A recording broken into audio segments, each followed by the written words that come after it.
Ito ang inyong Regional TV News. Oras na para sa mga balitang nakalap ng GMA Regional TV mula sa Luzon. At makakasama po natin si Chris Zuniga. Chris? Salamat, Connie. Arestado ang 7 mangingisda sa Camarines Norte dahil sa dynamite fishing. Sa Gataran, Cagayan naman, natagpo ang patay sa loob ng kanilang sasakyan ang 2 biktima ng pamamaril. Ang mainit na balita hatid ni Chris Novello ng GMA Regional TV. Wala ng buhay nang makita ang 2 biktima ng pamamaril sa Barangay Basaw, Gataran, Cagayan. Natagpuan sila sa loob ng kanilang sasakyan. Nakilala ang lalaki na tag-aparibatay sa kanyang driver's license. Inaalam pa ang pagkakakilanlan ng kasamang babae. Ayon sa mga otoridad, posibleng kakilala ng mga biktima ang mga sospek dahil maayos na nakaparada sa gilid ng kalsada ang kanilang sasakyan. Inaalam pa ang posibleng motibo at kung sino ang mga sospek.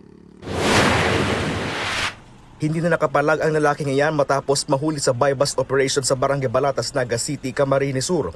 Nakuha sa suspect ang isang bloke ng pinatuyong dahon ng marijuana na naka-vacuum sealed pa. Nagkakahalaga ang naturang marijuana ng 1,500 pesos. Inaalam pa ng otoridad kung saan galing ang naturang illegal na droga.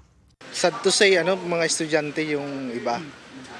So considering na mababa yung market value or affordable, so yun talagang most likely target.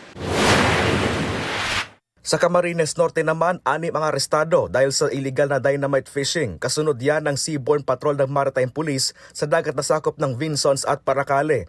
Sinurin ng Bureau of Fisheries and Aquatic Resources ang mga nakumpiskang isda para mapatunayang hinuli ito gamit ang dinamita. May isa ring naaresto sa fishport ng Mercedes matapos makumpirmang biktima rin ng dynamite fishing ang mga huli niyang isda. Chris Novello ng GMA Regional TV nagbabalita para sa GMA Integrated News.